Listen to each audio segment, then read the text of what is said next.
El 7 de diciembre de 1941, poco antes de las 8 de la mañana, aviones japoneses comenzaron a bombardear la base naval estadounidense de Pearl Harbor, en Hawái. El ataque fue repentino, rápido y letal. En cuestión de minutos, varios acorazados quedaron inutilizados, decenas de aeronaves fueron destruidas en tierra y más de 2.400 personas perdieron la vida. Estados Unidos, hasta ese momento fuera del conflicto, quedó de inmediato involucrado en la guerra. Sin embargo, este no fue un hecho aislado ni espontáneo.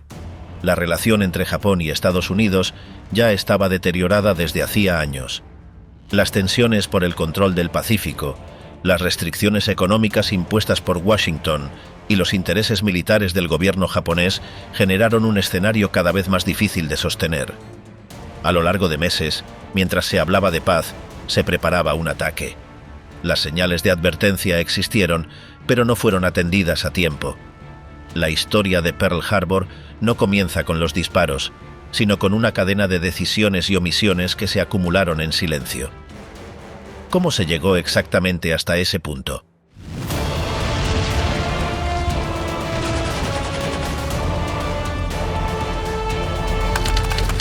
Tensiones que condujeron a Pearl Harbor.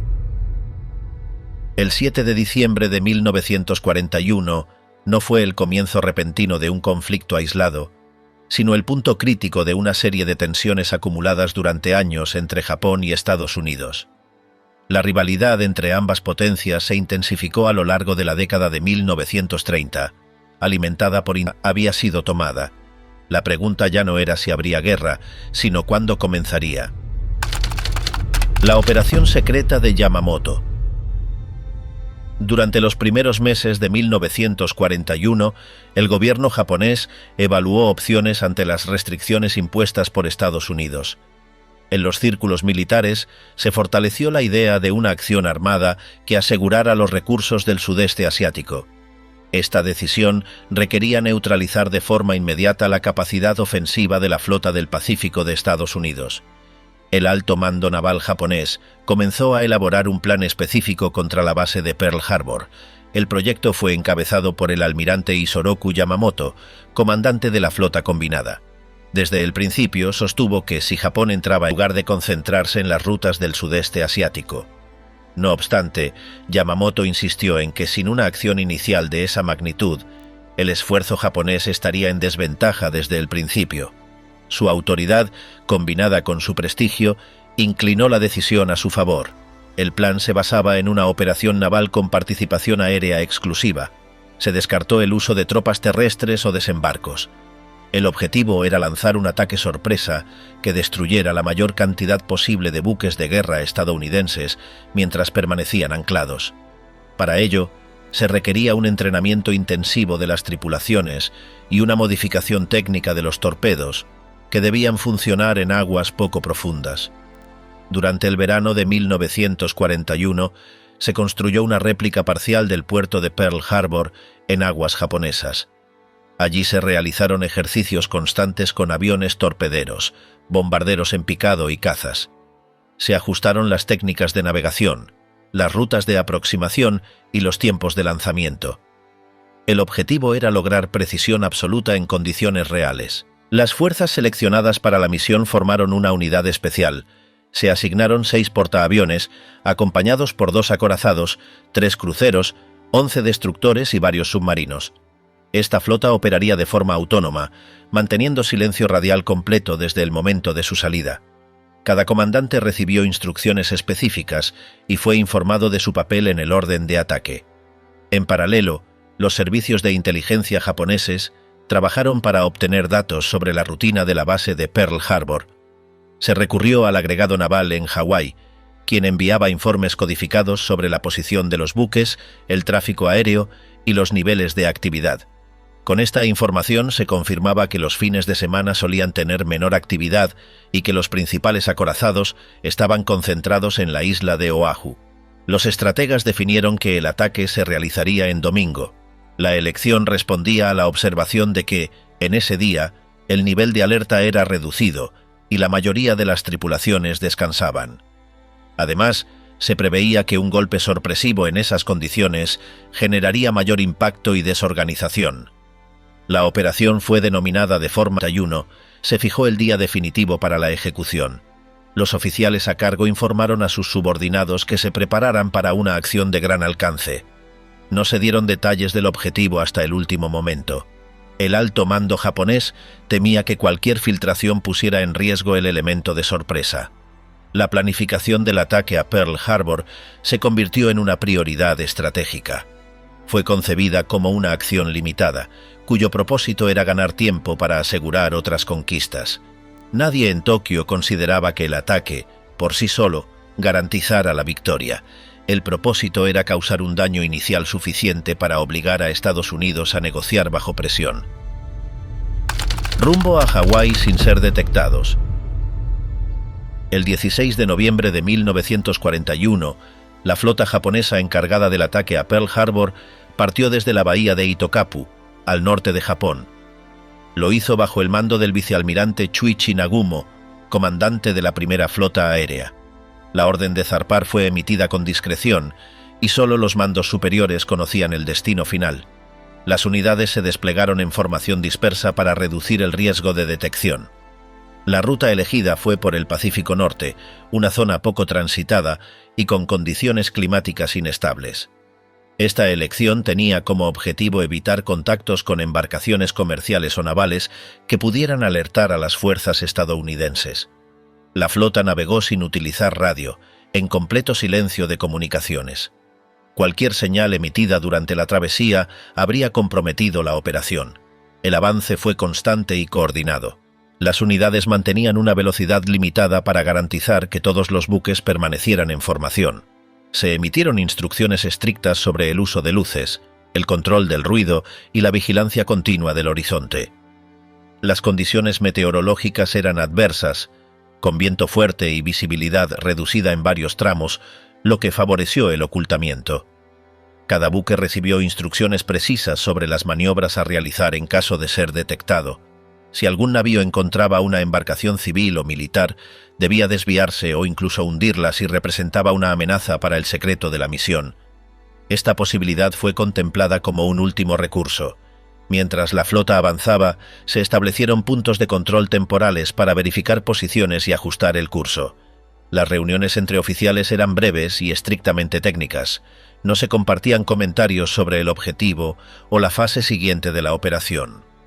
Los tripulantes sabían que se dirigían a una acción bélica, pero no se les informó que el blanco era Pearl Harbor hasta muy poco antes del ataque. Durante el trayecto, aviones de reconocimiento japoneses sobrevolaron el Pacífico en busca de indicios de movimientos enemigos. No se detectaron patrullas estadounidenses en la zona norte, lo que confirmó que la elección de la ruta había sido adecuada. A bordo de los portaaviones, los pilotos repasaban los mapas y perfiles de los objetivos. La prioridad era alcanzar el máximo de efectividad en el menor tiempo posible. En tierra, los servicios de inteligencia de Estados Unidos mantenían una vigilancia parcial del Pacífico, centrada en regiones cercanas a Filipinas y el sudeste asiático. La zona norte no era considerada un corredor probable para una flota enemiga. Esto permitió que la operación japonesa avanzara sin oposición ni registros significativos. El 20 de noviembre, la flota japonesa alcanzó el punto de reunión designado, aún lejos del archipiélago de Hawái. Se realizaron breves simulacros de lanzamiento de aviones sin despegues reales. Las condiciones de mar y viento fueron evaluadas a diario para confirmar que la fecha de ataque podía mantenerse. El pronóstico indicaba estabilidad para los primeros días de diciembre. Simultáneamente, unidades de apoyo, incluidos submarinos, se aproximaban a las aguas cercanas a Pearl Harbor. Su misión era vigilar los accesos y torpedear cualquier buque que intentara salir del puerto durante el ataque. Estas unidades partieron en días distintos para evitar una concentración visible. Algunos submarinos de pequeño tamaño fueron transportados por unidades mayores hasta las cercanías de Oahu. La coordinación entre los distintos grupos fue determinada con antelación. Cada buque conocía su rol, sus tiempos y su margen de actuación. Se redujo al mínimo la exposición de señales y se utilizaron códigos simples para eventuales emergencias. No se preveían comunicaciones con el mando central una vez iniciada la operación. La noche del 5 de diciembre, hora de Japón, se dio la orden final para acercarse a la posición de lanzamiento. El avance se realizó en formación cerrada, con las unidades alineadas para facilitar el despegue simultáneo de las aeronaves. Los comandantes de escuadrón realizaron los últimos ajustes de combustible, armamento y tiempos de vuelo. Las instrucciones fueron confirmadas por escrito y sin margen de interpretación. El 6 de diciembre, la flota japonesa se encontraba ya a una distancia que permitía iniciar el ataque en la madrugada siguiente. Durante esa noche, los pilotos recibieron sus asignaciones concretas: objetivos primarios, trayectorias de aproximación, altitudes de vuelo y señales de regreso. Ningún miembro de la tripulación abandonó su puesto. Las órdenes eran precisas y definitivas. Al mismo tiempo, en Washington, los servicios diplomáticos y de inteligencia continuaban evaluando la situación con Japón. Se recibían mensajes cifrados que, una vez descifrados, indicaban que Tokio estaba por cerrar las negociaciones. A pesar de ello, no se emitió ninguna alerta general sobre la posibilidad de un ataque inminente. La flota japonesa completó su travesía sin ser detectada. El despliegue se ejecutó en silencio y con la coordinación prevista. La etapa de aproximación había finalizado. Todas las unidades se encontraban en posición. La siguiente fase consistía en lanzar el ataque de forma sincronizada en la mañana del 7 de diciembre. Alertas ignoradas en los días previos. Durante los días previos al 7 de diciembre de 1941, Estados Unidos recibió múltiples señales que, analizadas en conjunto, podrían haber anticipado un ataque japonés. Sin embargo, esas señales fueron fragmentarias, malinterpretadas o ignoradas por las autoridades responsables. El sistema de inteligencia estadounidense contaba con recursos para interceptar mensajes diplomáticos y militares. Uno de sus programas, conocido como MAGIC, permitía descifrar comunicaciones codificadas entre Tokio y sus embajadas. A partir del mes de noviembre, los analistas comenzaron a detectar un aumento en la actividad de los canales diplomáticos japoneses en Washington. A pesar de ello, no se concluyó que un ataque armado fuera inminente. El 4 de diciembre se interceptó un mensaje donde el gobierno japonés ordenaba destruir documentos sensibles en sus misiones diplomáticas. Esta instrucción fue considerada significativa, pero no se tradujo en una alerta generalizada. Los encargados de evaluar la amenaza no relacionaron esta orden con un posible ataque contra instalaciones militares. El 6 de diciembre, durante la noche, se recibió el texto casi completo de un mensaje japonés dirigido a su embajador en Washington. En él se anunciaba la ruptura de negociaciones con Estados Unidos. El contenido fue descifrado parcialmente antes del ataque, pero no se distribuyó con la urgencia requerida. Algunos funcionarios de alto nivel no recibieron el documento hasta la mañana del día 7. En paralelo, desde Filipinas, el general Douglas MacArthur contaba con informes que indicaban movimientos inusuales en bases japonesas del sudeste asiático. Estas observaciones llevaron a adoptar algunas medidas de preparación, pero no se estableció una coordinación directa con la base de Pearl Harbor. Las autoridades en Hawái continuaron sin una advertencia específica de ataque. El 7 de diciembre, durante las primeras horas de la madrugada, un radar ubicado al norte de Oahu detectó la aproximación de una formación aérea numerosa. Los operadores del sistema notificaron la anomalía al oficial de guardia, quien interpretó que se trataba de un grupo de bombarderos estadounidenses programados para llegar desde la costa. No se emitió ninguna orden de alerta. Ese mismo día, uno de los destructores en patrulla frente a la entrada del puerto detectó la presencia de un submarino desconocido. El buque abrió fuego y envió un informe por radio. La señal fue recibida, pero no se le asignó la gravedad necesaria. El mensaje no fue compartido de inmediato con todos los mandos. Además de estos indicios operativos, existía un conocimiento generalizado de que las relaciones diplomáticas con Japón se encontraban en su punto más bajo. No obstante, la atención del gobierno estadounidense estaba dividida entre Europa y Asia. La posibilidad de un ataque directo en territorio estadounidense no era considerada prioritaria. En las semanas anteriores se habían recibido también informes desde Londres y otras capitales aliadas que advertían sobre un posible ataque japonés en el Pacífico. Estas advertencias sugerían que los blancos más probables eran Filipinas, Singapur o las Indias Orientales holandesas. Pearl Harbor no aparecía como uno de los destinos previstos. El mando militar en Hawái había recibido instrucciones generales sobre una posible agresión japonesa. Sin embargo, no contaban con datos concretos ni fechas. Se mantenía una rutina regular de ejercicios y patrullas, pero no se habían modificado los niveles de alerta.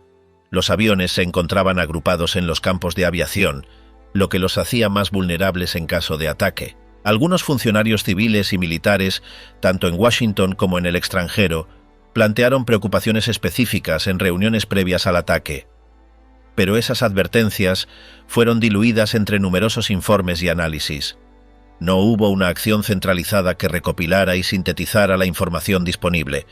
El exceso de confianza en la capacidad de disuasión, la dispersión del sistema de análisis y la ausencia de comunicación directa entre agencias contribuyeron a que no se tomaran medidas inmediatas.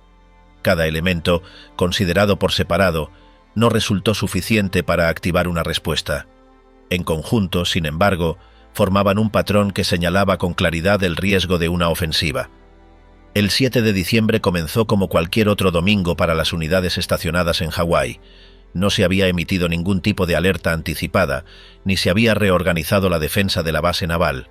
Las advertencias no fueron ignoradas de forma deliberada, pero tampoco fueron evaluadas con el nivel de urgencia que la situación exigía. La falta de reacción fue el resultado de un sistema disperso, una lectura incompleta del contexto y una subestimación de la capacidad de Japón para realizar un ataque a larga distancia. El 7 de diciembre, primera oleada. El 7 de diciembre de 1941, a las 6 de la mañana, la flota japonesa alcanzó la posición de lanzamiento establecida a unos 300 kilómetros al norte de la isla de Oahu. Desde los portaaviones, 183 aeronaves comenzaron a despegar en formaciones preestablecidas. La primera ola incluía aviones torpederos, bombarderos en picado, bombarderos horizontales y cazas de escolta. El liderazgo de la operación aérea recayó en el comandante Mitsuo Fuchida, quien dirigía la formación general desde su bombardero. Cada escuadrón había recibido asignaciones específicas en relación a los blancos primarios. Los torpederos atacarían los buques principales anclados en la base naval, los bombarderos en picado golpearían los aeródromos y los bombarderos horizontales se concentrarían en los hangares y edificios logísticos. La aproximación hacia Oahu se realizó a baja altitud para evitar ser detectados por radar durante la fase inicial. A pesar de la visibilidad limitada por bancos de nubes, la flota aérea logró mantener la formación y ajustar los tiempos de llegada.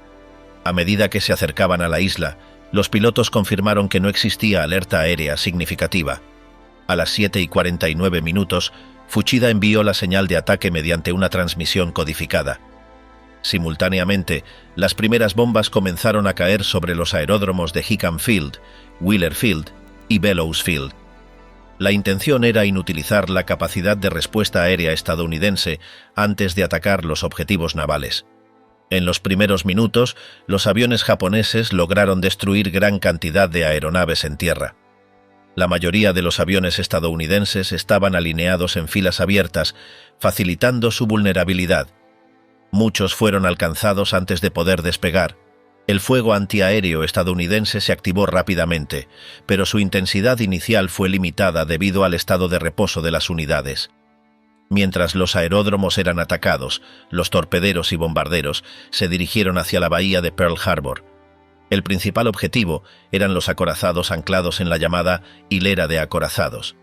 Entre ellos se encontraban el USS Arizona, el USS Oklahoma, el USS West Virginia y el USS California.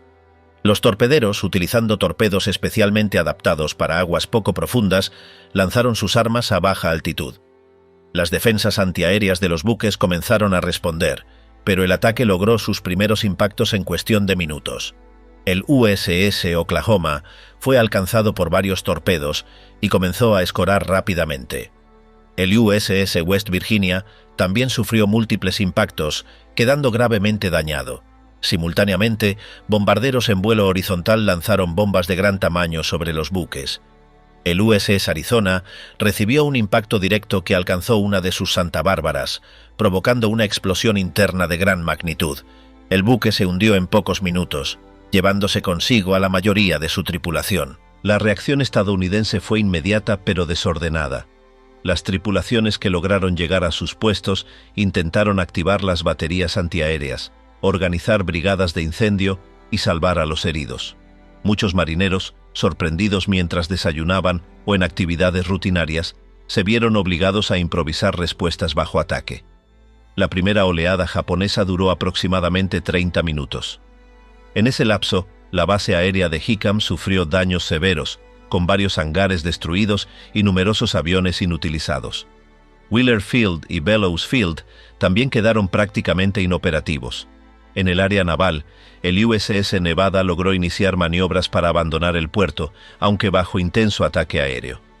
Otros buques menores también intentaron mover sus posiciones para dificultar los bombardeos, pero la mayoría de las unidades principales permaneció estacionada, convirtiéndose en blancos vulnerables. Los comandantes japoneses evaluaban en tiempo real el nivel de daño infligido. Los informes iniciales indicaban que se había logrado el objetivo de neutralizar la capacidad aérea y naval estadounidense en Hawái. La coordinación entre los diferentes tipos de aviones se mantuvo con precisión, a pesar de la resistencia encontrada. La primera oleada regresó a los portaaviones alrededor de las 8:30 con pérdidas mínimas. Cada unidad recuperó sus aviones de acuerdo al plan previsto. Los pilotos transmitieron sus observaciones sobre los daños causados, información que sería utilizada para ajustar la segunda oleada. Mientras tanto, en la isla de Oahu, el personal militar y civil intentaba organizar los esfuerzos de socorro, contención de incendios y rescate de los atrapados en los buques dañados. El ataque había sido sorpresivo, devastador en su ejecución, y había causado un impacto inmediato en la capacidad defensiva de Estados Unidos en el Pacífico. Segundo golpe aéreo sobre Oahu. Tras el regreso de los aviones de la primera oleada, la segunda formación japonesa inició su aproximación hacia Oahu. Estaba compuesta por 167 aeronaves divididas en 3 grupos. Su misión principal era consolidar el daño infligido previamente, concentrándose en los buques que aún se mantenían a flote y en los objetivos terrestres que no habían sido alcanzados por completo. A bordo de los portaaviones, los técnicos habían reabastecido y rearmado los aviones desde las 7 de la mañana.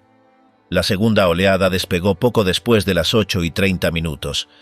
Cada escuadrón conocía de antemano su objetivo asignado. El grupo de bombarderos en picado apuntaría a los destructores, cruceros y otros buques menores. Los bombarderos horizontales volverían a atacar las instalaciones militares, mientras los cazas acompañarían a las formaciones para protegerlas del posible despegue de aviones estadounidenses.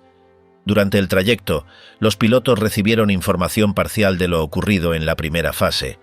Aunque algunos buques ya habían sido alcanzados, varios seguían operativos. Entre ellos, el USS Nevada intentaba salir del puerto, lo que lo convertía en un blanco prioritario. La segunda oleada alcanzó Oahu poco después de las 9 de la mañana. El ataque se dividió en varios puntos. Sobre la base naval, los bombarderos se centraron en los buques que presentaban signos de actividad. El USS Nevada recibió nuevos impactos que le obligaron a encallar cerca de la entrada del puerto para evitar bloquear el canal de salida.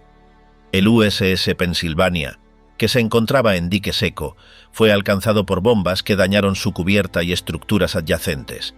En los aeródromos, los aviones japoneses atacaron posiciones ya afectadas, asegurándose de que no quedaran activos los hangares ni las pistas de despegue. El campo de Kaneohe, utilizado por la aviación naval, fue blanco de ataques repetidos. La cantidad de aviones estadounidenses destruidos en tierra aumentó, reduciendo aún más la posibilidad de una respuesta aérea efectiva. En esta segunda oleada, las defensas estadounidenses respondieron con mayor intensidad. Las unidades antiaéreas de los buques y de las bases terrestres ya estaban activadas. La precisión del fuego mejoró, lo que provocó la pérdida de varios aviones japoneses. Aún así, los escuadrones mantuvieron su curso y cumplieron la mayoría de sus objetivos antes de retirarse. Las condiciones en el puerto eran caóticas. El humo proveniente de los buques incendiados dificultaba la visibilidad. Algunos barcos menores intentaban moverse para liberar espacio a los equipos de rescate. Los heridos eran trasladados como se podía a los hospitales militares. En varias zonas las comunicaciones estaban cortadas, lo que impedía una coordinación eficiente. Los pilotos japoneses observaron que varios de los buques alcanzados en la primera oleada seguían ardiendo. El USS Arizona continuaba hundido y el USS Oklahoma permanecía volcado. El USS Maryland y el USS Tennessee, aunque dañados, se mantenían a flote, protegidos parcialmente por su ubicación junto a otros buques. Los comandantes japoneses evaluaban en el aire la posibilidad de realizar una tercera oleada. Sin embargo, no se contaba con información precisa sobre la ubicación de los portaaviones estadounidenses, los cuales no estaban en el puerto ese día. Esta ausencia fue percibida como una deficiencia en los resultados del ataque, ya que los portaaviones eran considerados los blancos más estratégicos. Hacia las 10:30, los aviones de la segunda oleada comenzaron a retirarse. Habían logrado completar la mayoría de sus asignaciones. La pérdida de aviones fue mayor que en la primera oleada, pero dentro de los márgenes previstos por el alto mando japonés. Ningún buque japonés fue dañado durante la operación. Al regresar a los portaaviones, los pilotos informaron que los blancos principales habían sido alcanzados y que la respuesta defensiva estadounidense se había incrementado. La dirección operativa japonesa decidió no ordenar una tercera oleada. Consideraron que continuar el ataque podría generar bajas adicionales innecesarias y poner en riesgo la flota. En tierra, el ataque había cesado, pero los efectos eran visibles en toda la isla. La base naval, los aeródromos y las instalaciones logísticas presentaban daños significativos. Los incendios continuaban activos en varios sectores. Las autoridades militares estadounidenses trabajaban para restablecer el control y organizar los primeros informes de daños. El objetivo de la segunda oleada había sido consolidar el daño e impedir cualquier reacción inmediata por parte de Estados Unidos. La acción fue ejecutada con precisión dentro del marco táctico establecido. A partir de ese momento, las fuerzas japonesas iniciaron su retirada, sin saber aún cuál sería la magnitud de la respuesta. Daños humanos y materiales tras el bombardeo. Al finalizar la segunda oleada del ataque japonés, la magnitud de las pérdidas en Pearl Harbor comenzó a ser evidente. Durante las horas siguientes, las unidades militares de Estados Unidos iniciaron un recuento inicial de daños. Las cifras se ajustaron progresivamente a medida que se completaron los informes y se recuperaron los cuerpos. El número de muertos entre el personal militar ascendió a más de 2.400. La mayoría pertenecía a la Marina de Guerra, con un alto porcentaje de bajas concentradas en los acorazados alcanzados durante la primera oleada.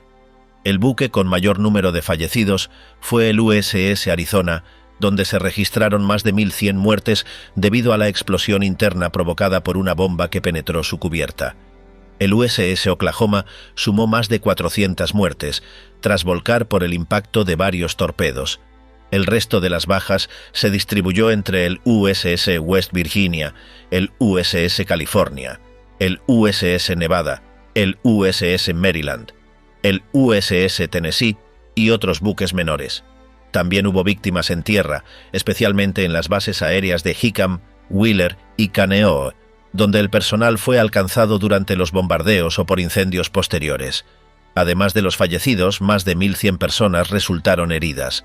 Muchas sufrieron quemaduras, heridas por metralla o lesiones provocadas por explosiones secundarias. Las unidades médicas, tanto militares como civiles, trabajaron sin descanso durante los primeros días para atender a los afectados. Se improvisaron puestos de atención en hangares, almacenes y zonas protegidas. En cuanto a la flota, las pérdidas materiales fueron considerables.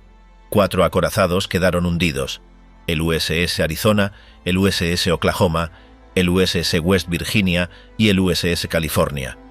Otros 4 resultaron dañados en distinto grado, aunque no se hundieron.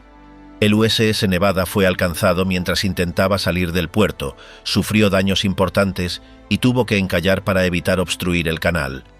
Entre los cruceros, el USS Helena y el USS Raleigh fueron alcanzados. Varios destructores y embarcaciones auxiliares también sufrieron daños o quedaron inutilizados.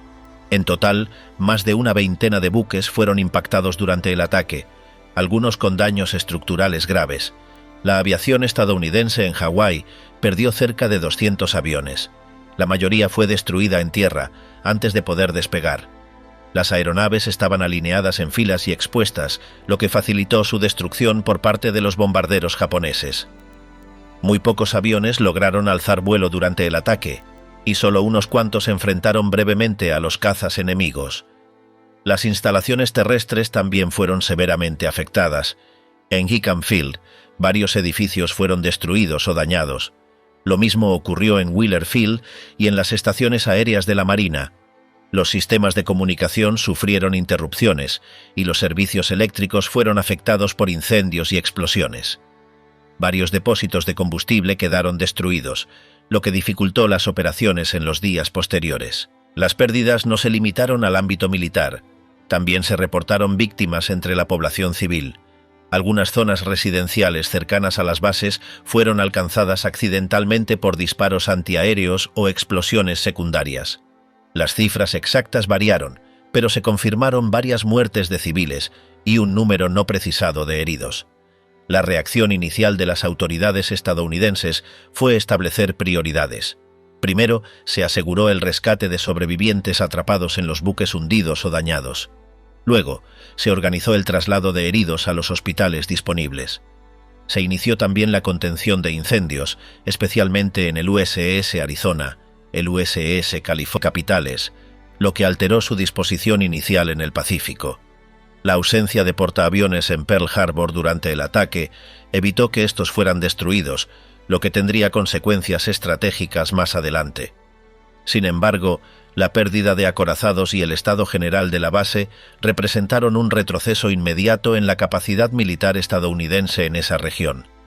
El inventario de daños, tanto humanos como materiales, fue recogido en los informes enviados a Washington en los días siguientes. Las cifras fueron verificadas por comisiones especiales. A pesar de la magnitud del ataque, la base de Pearl Harbor no quedó completamente inoperativa. Algunas unidades sobrevivieron y los trabajos de reparación comenzaron de inmediato. Reacción inmediata del mando estadounidense. El almirante Husband Kimmel, comandante de la Flota del Pacífico, y el teniente general Walter Short, responsable de la defensa del ejército en Hawái, tomaron medidas inmediatas para reorganizar las unidades disponibles. Ambos oficiales habían sido tomados por sorpresa, sin información anticipada que les permitiera preparar una defensa efectiva. Durante la mañana del 7 de diciembre, coordinaron la activación de todos los recursos operativos aún funcionales. Se establecieron patrullas aéreas y marítimas para detectar cualquier posible nueva ofensiva. Aviones que no habían sido destruidos fueron reabastecidos, mientras pilotos y mecánicos trabajaban para recuperar aeronaves averiadas. Se dispusieron observadores costeros y se ordenó la preparación de defensas antiaéreas permanentes en diversos puntos de la isla. En Washington, el ataque fue confirmado alrededor del mediodía, hora local, mediante informes directos desde la base de Pearl Harbor y comunicaciones diplomáticas interceptadas. El presidente Franklin Delano Roosevelt fue informado de los hechos por sus asesores militares y de inteligencia. Poco después, convocó a su gabinete para evaluar la situación y definir una respuesta inmediata. Se declaró el estado de emergencia en todo el territorio de Hawái.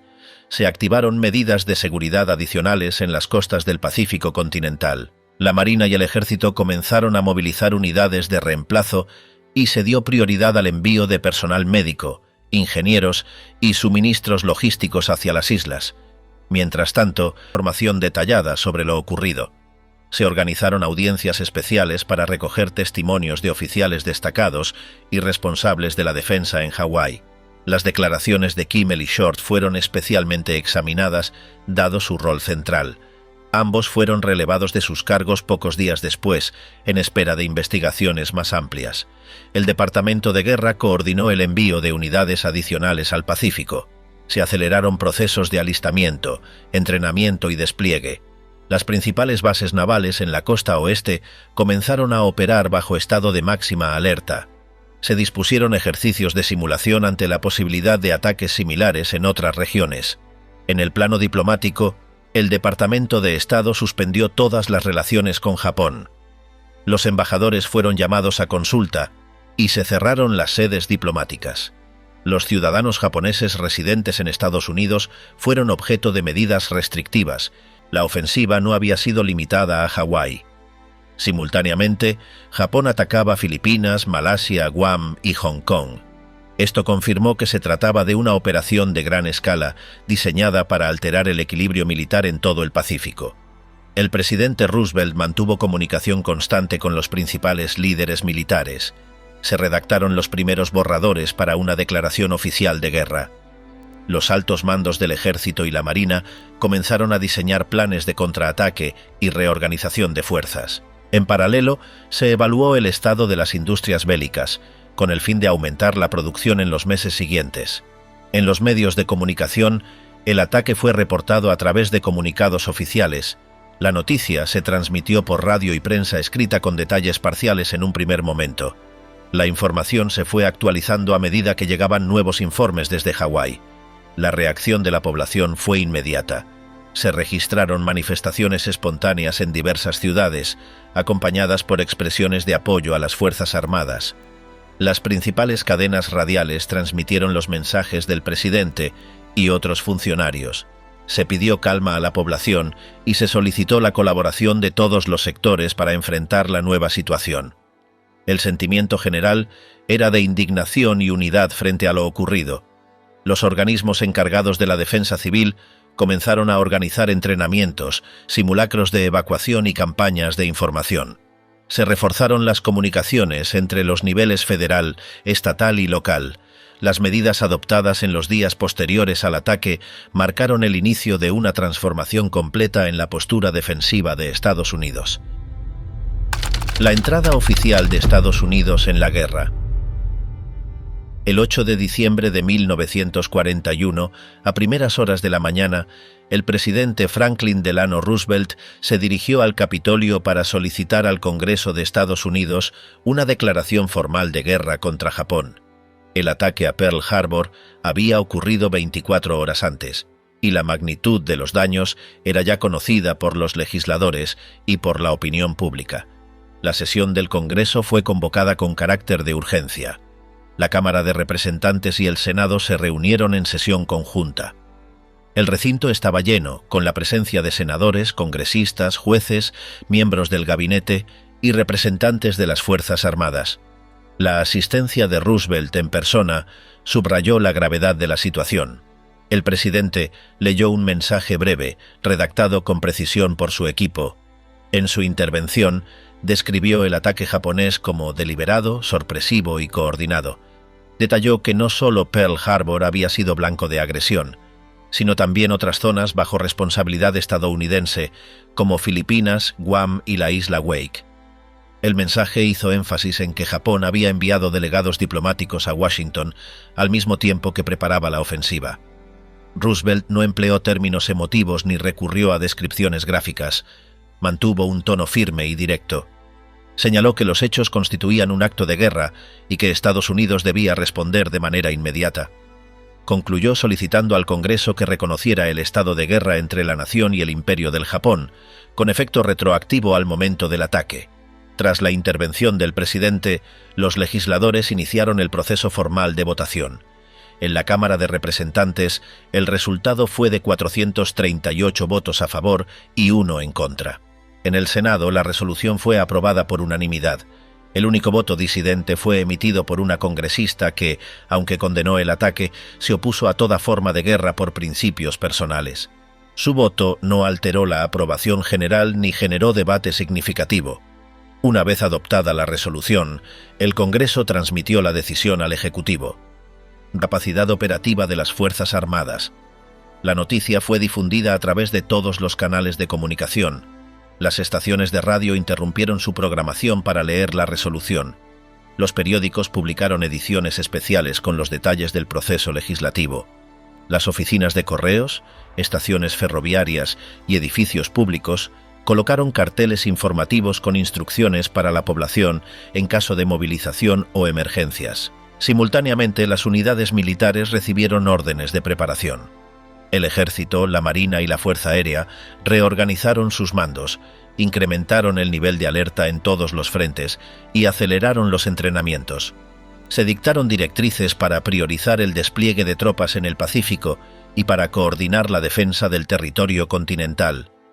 En las embajadas de Estados Unidos en otras capitales, los diplomáticos transmitieron la resolución del Congreso a los gobiernos respectivos. Se pidió apoyo político y colaboración para enfrentar lo que ya era considerado un conflicto internacional. En Europa, varios gobiernos aliados expresaron respaldo inmediato.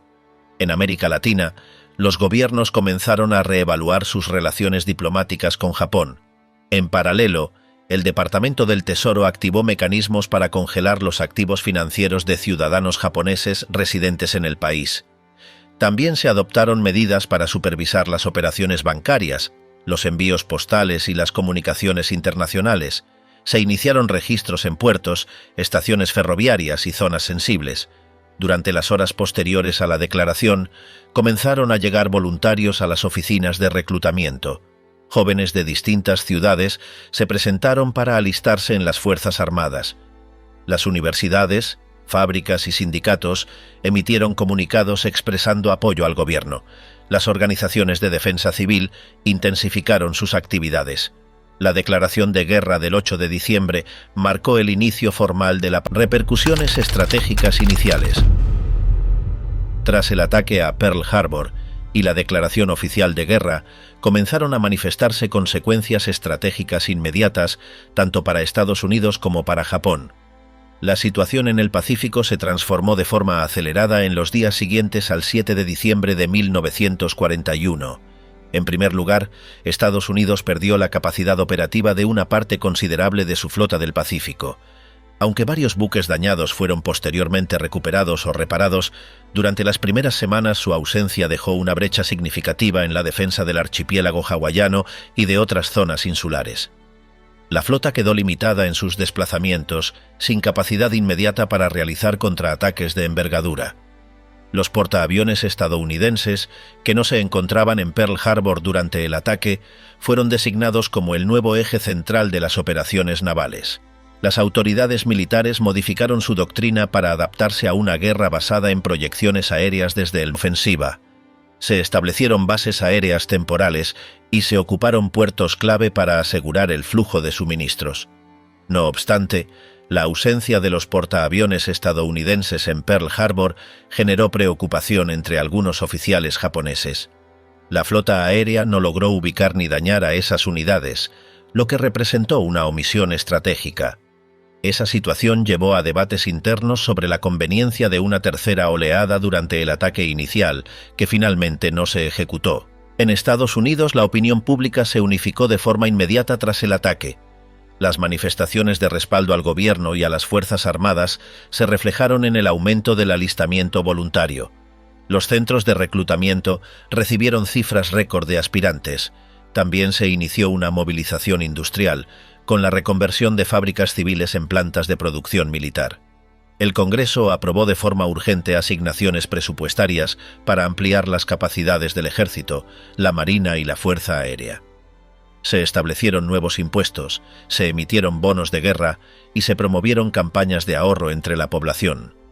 Las universidades y centros de investigación comenzaron a colaborar con el gobierno en proyectos tecnológicos y logísticos. Las autoridades militares estadounidenses iniciaron la planificación de una ofensiva a largo plazo. No se preveía una victoria inmediata. Se elaboraron planes para establecer puntos de avance en el Pacífico, recuperar las zonas ocupadas por Japón y llegar eventualmente a las islas principales del archipiélago japonés. En cuanto a la población japonesa residente en Estados Unidos, comenzaron a aplicarse medidas restrictivas que luego derivarían en internamientos masivos. El gobierno federal autorizó registros, congelación de cuentas y limitaciones de desplazamiento. Estas acciones fueron justificadas como medidas de seguridad, aunque no se documentaron casos de sabotaje por parte de ciudadanos de origen japonés en ese momento. Las consecuencias inmediatas del ataque también se reflejaron en el ámbito internacional. Varios países latinoamericanos rompieron relaciones diplomáticas con Japón. Otros, como Canadá, Australia y Nueva Zelanda, declararon la guerra al mismo tiempo que Estados Unidos. El mapa de alianzas se consolidó y los distintos frentes del conflicto comenzaron a coordinarse en función de intereses comunes. El ataque a Pearl Harbor, además de sus efectos directos, produjo un cambio definitivo en la estructura del conflicto. A partir de ese momento, el Pacífico se convirtió en un teatro de operaciones central, y Estados Unidos pasó de una posición defensiva a una estrategia de contraofensiva sostenida. Las decisiones adoptadas en los días posteriores al ataque marcaron el inicio de una nueva etapa en la guerra. El ataque a Pearl Harbor no fue un hecho aislado ni inesperado en su origen. Fue la culminación de una serie de tensiones acumuladas durante años entre dos potencias con intereses enfrentados en el Pacífico. Japón tomó la decisión de actuar mediante un ataque planificado con precisión, mientras las conversaciones diplomáticas aún continuaban. La ejecución militar, dividida en dos oleadas, logró su objetivo inmediato: debilitar temporalmente la capacidad naval de Estados Unidos en la región. Las consecuencias fueron directas.